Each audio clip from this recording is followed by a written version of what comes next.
Estamos de vuelta, gracias por seguir en compañía del programa Sobre el Tapete. En estos momentos nos acompaña Alondra Enríquez, ella es socióloga, a quien saludamos cordialmente. ¿Qué tal? Qué gusto. Bienvenida, Alondra. Qué gusto, Pedro, para mí poder compartir con usted y toda su audiencia.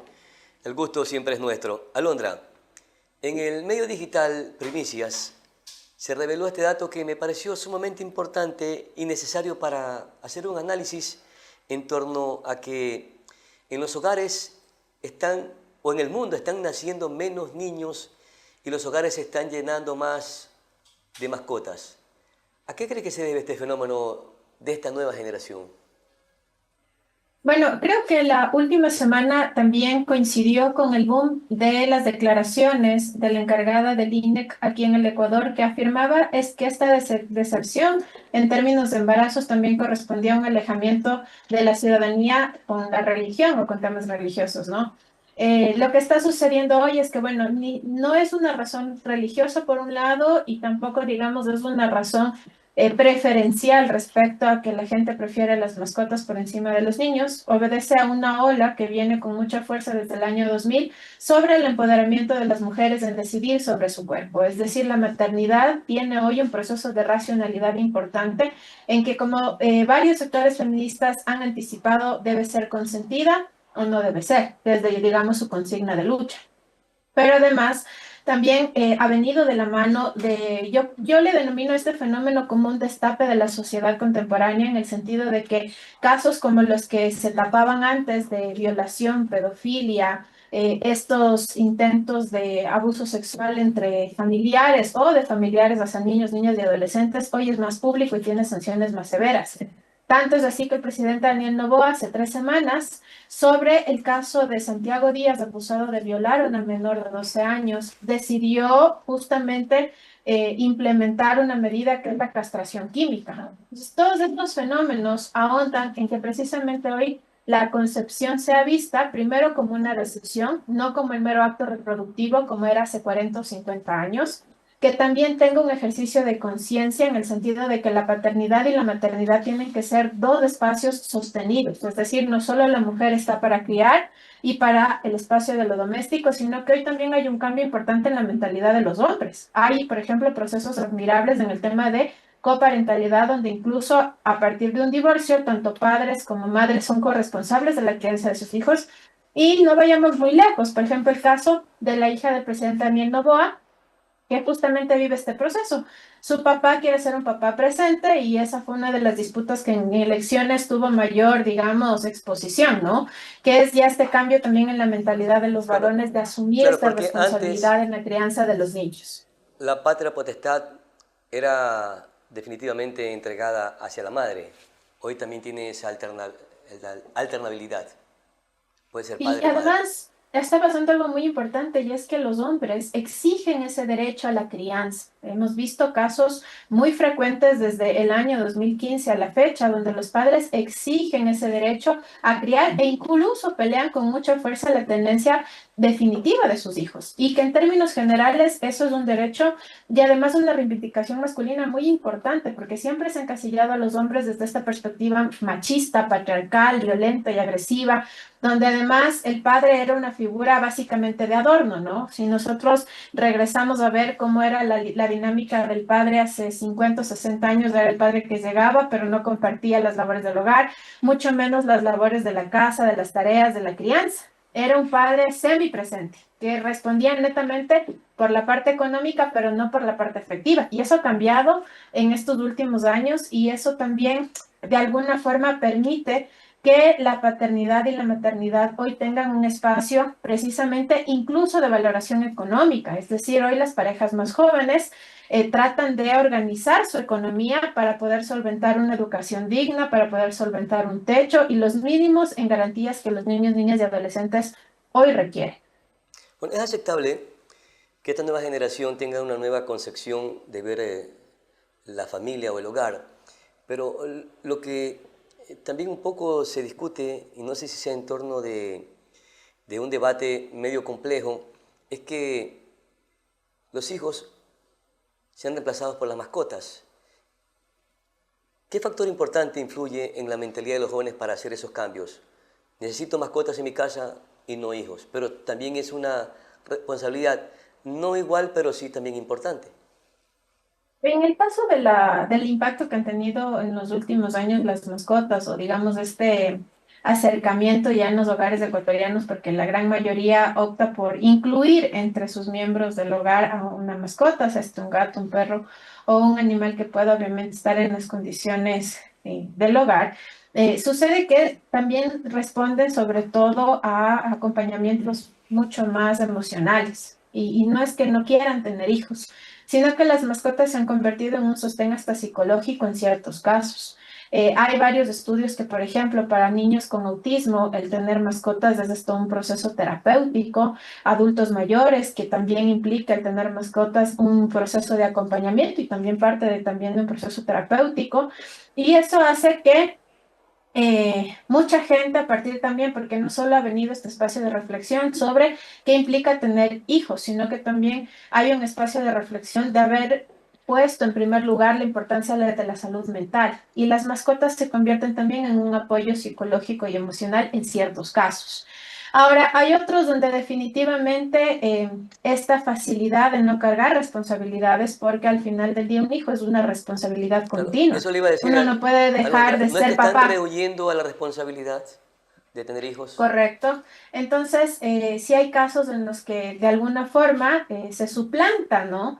Esta responsabilidad más exigente de tener hijos, de formar un hogar, con el hecho de tener mascotas que también responden a esa carencia afectiva momentánea, pero sin esta sobredemanda de responsabilidades. Al final del día, como usted dice, una mascota implica también cuidados, Claro. varios espacios también de aceptar y reivindicar hasta los derechos de la mascota, que es la comida, el que puedan salir, el que no estén en espacios de agresión ni encerrados.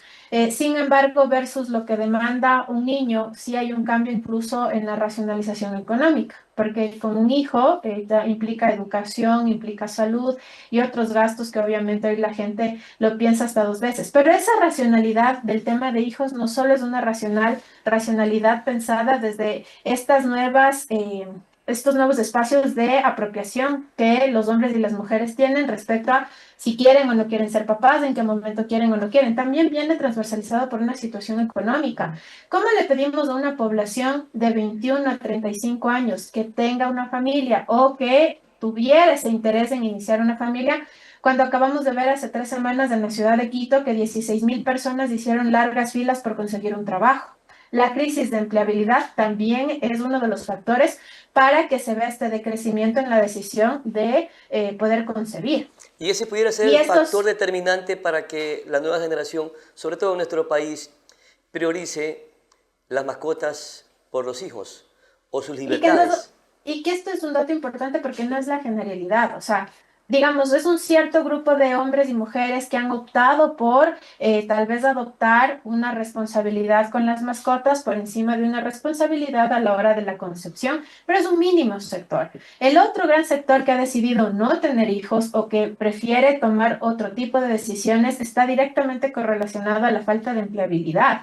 Y hay otro sector que incluso está relacionado a la misma salud mental, porque recordemos que la paternidad y la maternidad tienen que ser espacios netamente saludables, conscientes, donde aún la salud emocional y psicológica es indispensable a la hora de concebir. Entonces, sí hay una etapa donde hoy los jóvenes tienen, digamos, varios cuestionamientos y que por eso han tomado opciones de evitar de alguna forma la concepción, que es uno de los grandes debates, pero no quiere decir que todos estén tratando de suplantar esa responsabilidad con la adquisición de mascotas.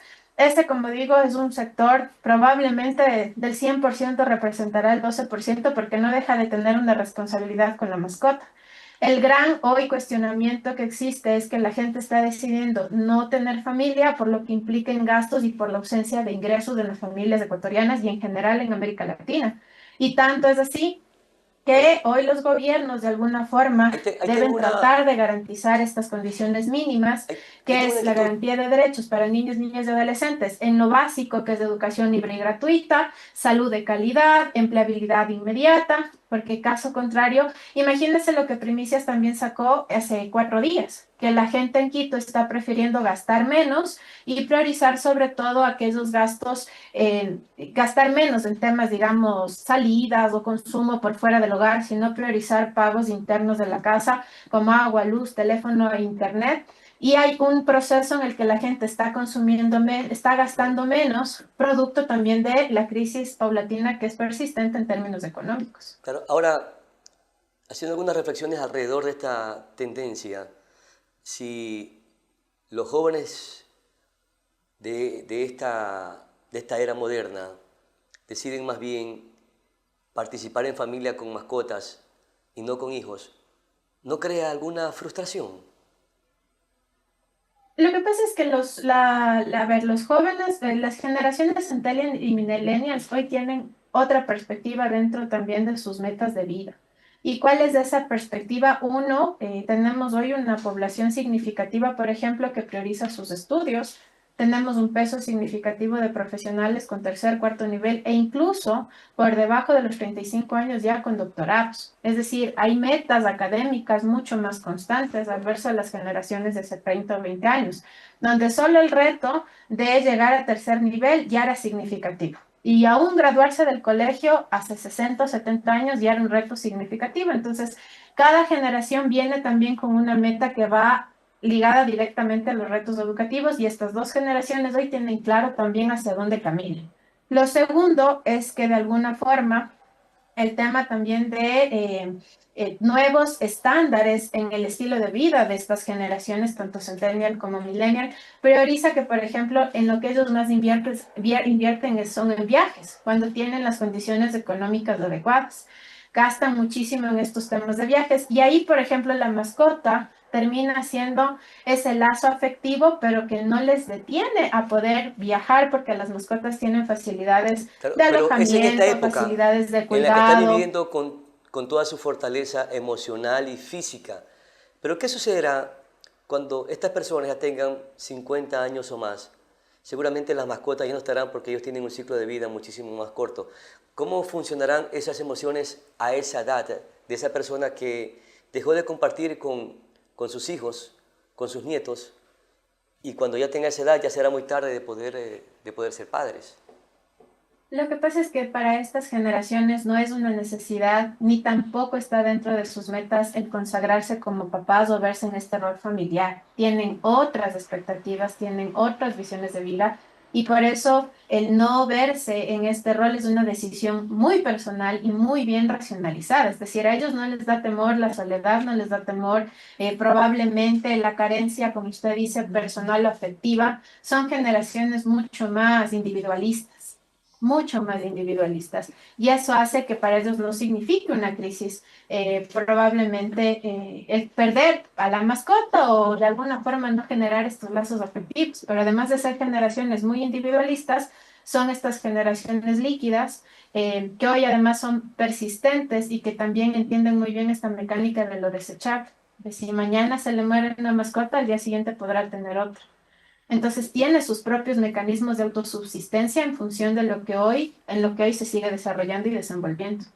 ¿Y cuánto afecta estas decisiones a la estructura familiar o social tradicional?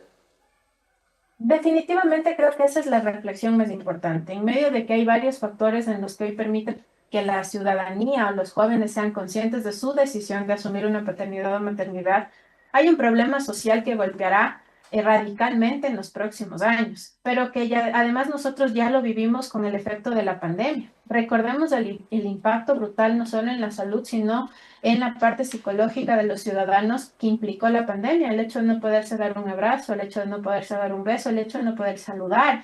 Las relaciones interpersonales se ven radicalmente afectadas. Y ahí, ¿qué mecanismos tomaron mucha fuerza? Precisamente las redes sociales.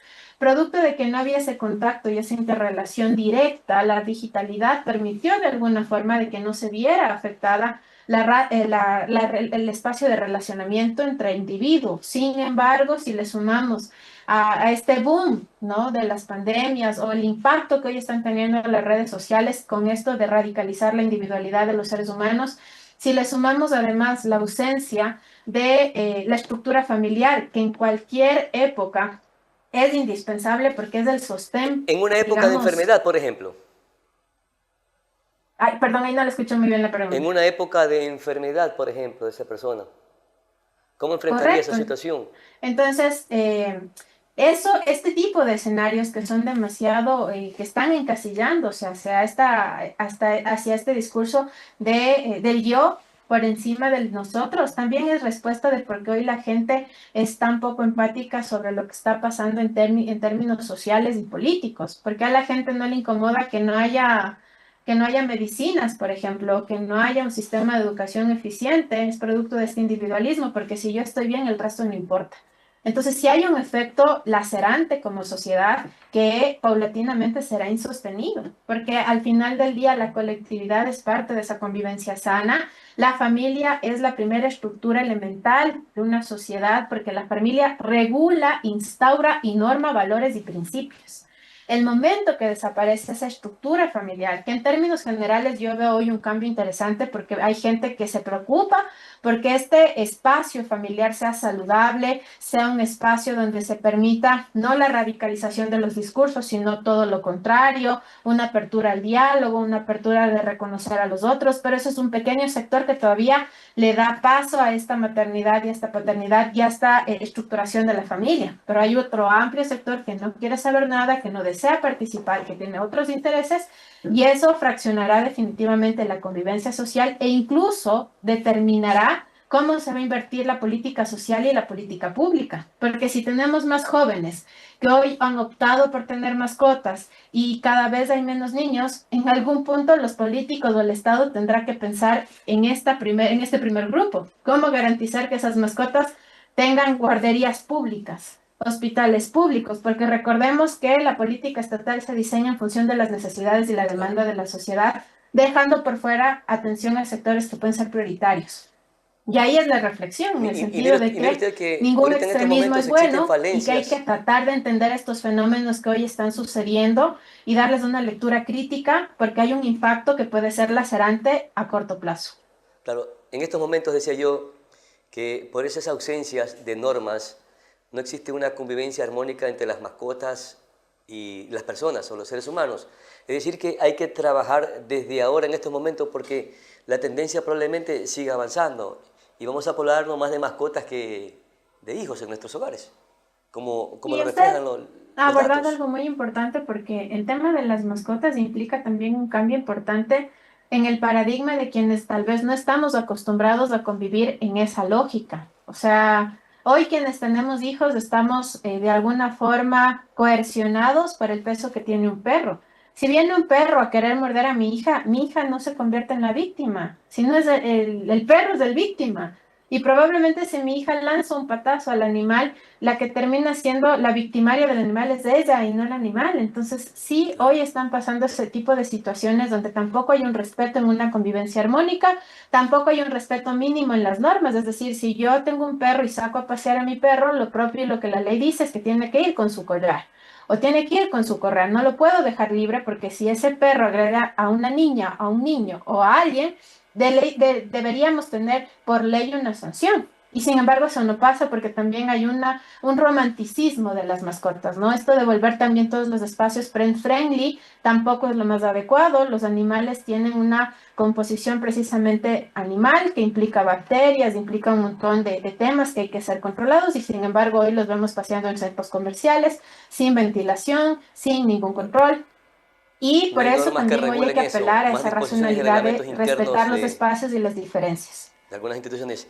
Ahora, Alondra, ¿qué efectos tiene tratar a las mascotas como hijos? Es decir, viendo las emociones entre la persona y el perro, el gato o cualquier animal. Bueno, yo creo que sobre todo he visto ese tipo de conductas en una población, porque no solo es una decisión hoy tener mascotas de los centennials y millennials por esta cercanía, sino también se han convertido como en ese sostén afectivo y terapéutico de la población adulta mayor, es decir, una generación baby boomer que pierde totalmente una conexión con sus hijos, con sus nietos. esta dinámica de superioridad para quienes a lo mejor trabajan o ejercen algún rol y los adultos mayores o los abuelos se quedan a un lado de este espacio de generación afectiva que se está perdiendo cada vez más rápido, hace que los adultos mayores sobre todo tengan esta cercanía con los perros, que haya esta tendencia de vestirles, de comprarles coches, de comprarles De celebrarles los cunas, cumpleaños, de hacerles fiestas, de llevarlos pero que al además eso veterinario, también tiene de una comprarle el respuesta de la cepillo, el lógica de shampoo, consumo etc. actual. Hay un sistema capitalista que también tiene un mercado amplísimo que necesita consumidores y eso se convierte también en un espacio incluso hasta aspiracional. El perro que era perro y hace 15 años le dábamos los huesos, hoy es un perro que tiene pastel, por ejemplo. Producto también de la masificación y la cosificación de productos, ¿no? Y de que el sistema capitalista tiene una gran ventaja y es que muta y genera nuevas necesidades de consumo. Y una de estas es precisamente la de las mascotas, que se convierte primero en una moda, luego en una tendencia y luego se convierte en la estrategia del marketing y comercialización mejor pagada. Porque además de esta lógica de la ropa, las fiestas, las guarderías, los hoteles, los spas, no es barata, no es fácil de adquirir. Se convierte en un bien Claro. además que en algún punto refleja este estatus o permite dividir también la clase social dependiendo del caso. Una Y última por eso inquietud, también se logra sostener y se convierte en una tendencia casi tipo moda tan inmediata. mi querida Alondra. Tomando en consideración esta información que publicó El Universo, que dice la natalidad en Ecuador ha experimentado un descenso significativo en las últimas décadas. En 2024 se registró la tasa de natalidad más baja en 34 años, con un promedio de 1,79 hijos por mujer. Esto según datos del Instituto Nacional de Estadísticas y Censos, INE. ¿Cree que esta tendencia se va a ir incrementando? Yo estoy, a ver, parte de esta estadística yo estoy en principio de acuerdo, porque no deja de ser precisamente este espacio de decisión de las mujeres ecuatorianas, en el sentido de que la maternidad debe ser consentida, no debe ser, y hay plena conciencia de eso, de también haber frenado de sobremanera el impacto de las violaciones en niñas menores de edad. Teníamos una tasa de embarazo en adolescente altísima entre el 2000 y el 2008. Y eso se ha logrado revertir de alguna forma, incluso con los programas de educación sexual en colegios e incluso en escuelas, porque eso ha servido para anticipar escenarios de riesgo, como el caso lamentable de 20 niños aquí en la ciudad de Quito que fueron víctimas de violación por su profesor de educación física. Entonces, ha habido algunas políticas públicas que han ayudado a ser preventivas y vemos que son eficientes porque de alguna forma controló una de las cifras que eran críticas hasta el año 2008, que era precisamente el embarazo en adolescente y la agresión sexual a niños, niñas y adolescentes, valga la redundancia. Y eso implica que hay una nueva dinámica. De ahí, como usted bien dice, que paulatinamente los perros suplanten a los niños, creo que eso va a tomar mucho tiempo para que pueda suceder. Hoy hay una conciencia de que definitivamente la paternidad y la maternidad son dos opciones que deben ser consensuadas y pensadas, y se quiere tener además sociedades más saludables, en el sentido de que los niños vengan en entornos adecuados, en las condiciones óptimas. Creo que esta alarma un poco innecesaria, tal vez del INEC, pero también de medios como Primicias, que alertan sobre que la gente prefiere Claro. una cosa por encima de la otra, son nada más tal vez lecturas muy momentáneas de lo que está pasando sin considerar estos factores de una sociedad más preparada, más consciente, una sociedad que también quiere darle un giro a la convivencia, pero que además tiene que ser una sociedad educada, porque si no la educamos, todas estas tendencias y modas terminan por absorber y luego vendrán estos problemas paulatinos que anticipamos con, por ejemplo, espacios de relación interpersonal o relación familiar. Perfecto, mi querida Alondra Enríquez, muchísimas gracias por profundizar este tema que lo puso sobre el tapete el medio digital Primicias, pero que tiene algo otras aristas también para seguir analizando, reflexionando, inclusive, ¿por qué no?, debatiendo de un tema complejo, tendencial, pero que también amerita hacer algunos análisis alrededor de la nueva estructura familiar y social, y también cómo debe de prepararse el Estado o los gobiernos seccionales en función de la dinámica de convivencia entre las mascotas y los seres humanos. Muchísimas gracias, Alondra. Con esto estamos llegando a la parte final, como siempre agradeciéndoles a todos ustedes la amable atención dispensada. Soy Pedro Clotario Cedeño, aprendiz de todo, maestro de nada. Es mi palabra. Hasta la próxima.